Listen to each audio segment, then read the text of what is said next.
Hi, my name is Ian Vickers and I'm with Global Partners in Hope, and I know that we'll soon be celebrating Christmas, and we know that people throughout the world will be celebrating Christmas as well, but we also know that there's still suffering in the world. And so the question ultimately is, what about those people? What about the people that are still desperate? What about the people who are in pain or who are suffering? Does God respond to those prayers? Does God answer those prayers? Well, let me take a moment to address that question. Over 8 years ago, we formed Global Partners in Hope, not really knowing that there were people, literally thousands of them across the globe in Africa and Asia, who were asking God to respond to their prayers. Whether it was the mother in Africa who was saying, where am I going to find clean water?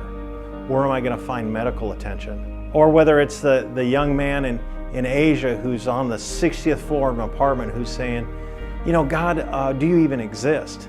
And so there are those real prayers being cried out by thousands of people in Africa and Asia.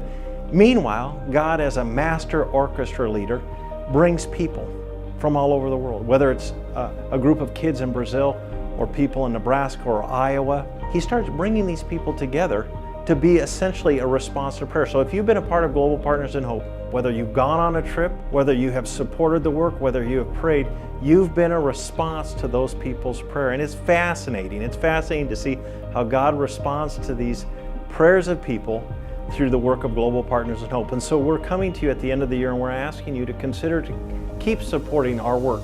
As we close out this year, we'll be dedicating our 9th medical center that reaches over 90,000 people in one of the most desperate parts of Africa. So thank you for supporting our work. Thank you for being a part of the Global Partners in Hope family.